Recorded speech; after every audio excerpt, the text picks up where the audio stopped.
مزید 5 منٹ کا ٹائم مل جائے گا تو چلو ابھی گرمیوں میں نماز ذرا جلدی ہو رہی ہے تو رات کو دیر سے سوتے ہوگے, صبح اٹھتے اٹھتے کوئی مسئلہ ہوتا ہوگا, تعویل کرتا ہے نا انسان, دوسرے کے بارے میں تو اچھی تعویل ہی کرنی چاہیے نا. اپنے بارے میں انسان بدگمان ہو, دوسرے کے بارے میں اچھا گمان رکھ. تو ہم اچھا گمان رکھتے تھے, ہم ان سے کہتے تھے کوئی بات نہیں, اب نماز جب 5, 10, 15 منٹ آگے ہوگی تو اب آپ کو ٹائم زیادہ مل جائے گا. 5 منٹ بھی آگے ہو گئی تو 1 رکعت تو مل جائے گی نا مزید. لیکن ہم دیکھتے تھے نماز 5 منٹ آگے, وہ بھی 5 منٹ آگے, اسی حساب سے نماز 20 منٹ آگے تو وہ بھی 20 منٹ آگے. اور میرا خیال ہے 15 سال میں نے ان کو اسی حالت میں دیکھا ہے, ہمیشہ 1 رکعت ان کی نکل رہی ہے. یہ بھی نشہ ہے, چرس اور ہیروئن کی طرح, ٹائم پہ نہ پہنچنے کا نشہ. چلو غنیمت ہے پڑھ رہے تھے, یہ بھی بڑی بات ہے, لیکن میں ان سے کہتا تھا جب جو نہیں پڑھ رہا اس پر تو اعتراض نہیں ہوتا, اس لیے کہ وہ تو سست ہے, 1 نمبر کا نا, کاہل ہے, اس نے تو پڑھنی نہیں ہے. لیکن آپ نے قربانی تو دے دی نا, نیند قربان ہو گئی, وضو کر لیا, مسجد کی طرف آ گئے, سردی گرمی کا خیال نہیں کیا, تو جب یہ اتنی ٹینشن لینی ہے ہی تو یار 5 منٹ پہلے آ جاؤ. لیکن لت پڑ جاتی ہے انسان کو, حقیقت بتا رہا ہوں میں. آپ نے دیکھا ہوگا مسجدوں میں صف اول کے نمازی وہ صف اول ہی کے ہوتے ہیں, وہ ہمیشہ آتے ہیں پہلے.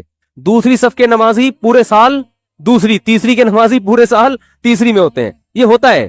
تو زیادہ تر جو گناہ ہوتے ہیں یا جو برائیاں معاشرے میں پھیلی ہوئی ہیں, ان لوگوں کی جو آخرت پر ایمان بھی رکھتے ہیں, آخرت کو بنانا بھی چاہتے ہیں, ان کے زیادہ تر مسائل یہ ہیں کہ ان کو کسی نہ کسی برائی کی لت پڑ چکی ہوتی ہے, عادت پڑ چکی ہوتی ہے, اور وہ اس کو چھوڑنے میں سیریس نہیں ہوتے, اور وہ بس ایک گزر کرتے ہیں, یار ہمیں کیا ہو گئی ہے, عادت ہو گئی ہے, ہم سے نہیں چھوٹتی.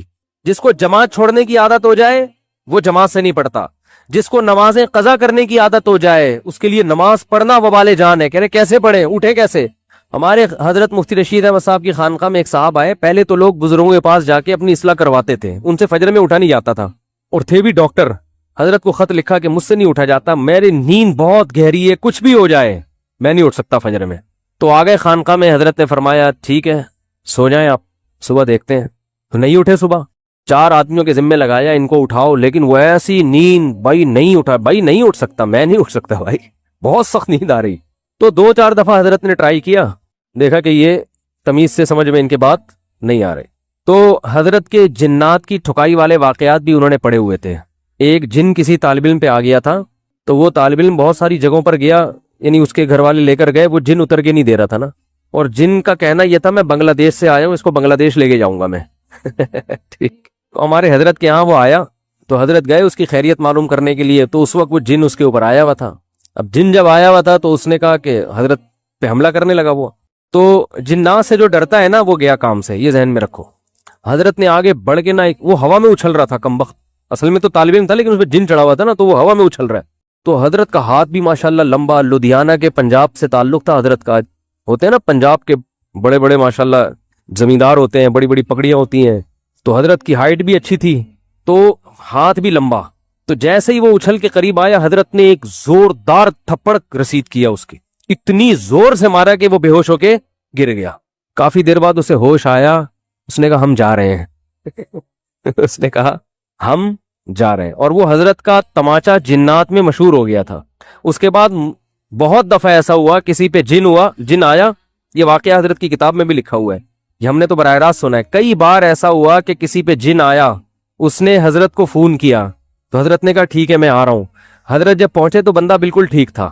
اہل خانہ نے بتایا کہ جنات یہ کہہ کر گئے ہیں کہ مفتی رشید احمد صاحب آ رہے ہیں, ہم جا رہے ہیں. مفتی صاحب آ رہے ہیں, ہم جا رہے ہیں. روب بٹھاؤ روب.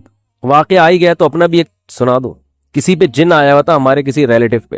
میں تو یہ عاملوں کو مانتا نہیں ہوں, اور نہ ان کے پاس کسی کو لے کے جانے کا مشورہ دیتا ہوں. تو جن پہ آیا ہوا تھا ان کے تعویذ گنڈے تو نکلوا کے ہم نے سارے پھینکوا دیے. ہم نے کہا کچھ بھی نہیں ہے وہ, لیکن وہ سچی مچی کا جن تھا. ٹھیک, تو مجھے دھمکی دے رہا تھا کہ میں تجھے چھوڑوں گا نہیں. اچھا یہ بات بھی ہے تقریباً 2009 یا 10 کی. اس وقت میں بہت ہی باریک تھا.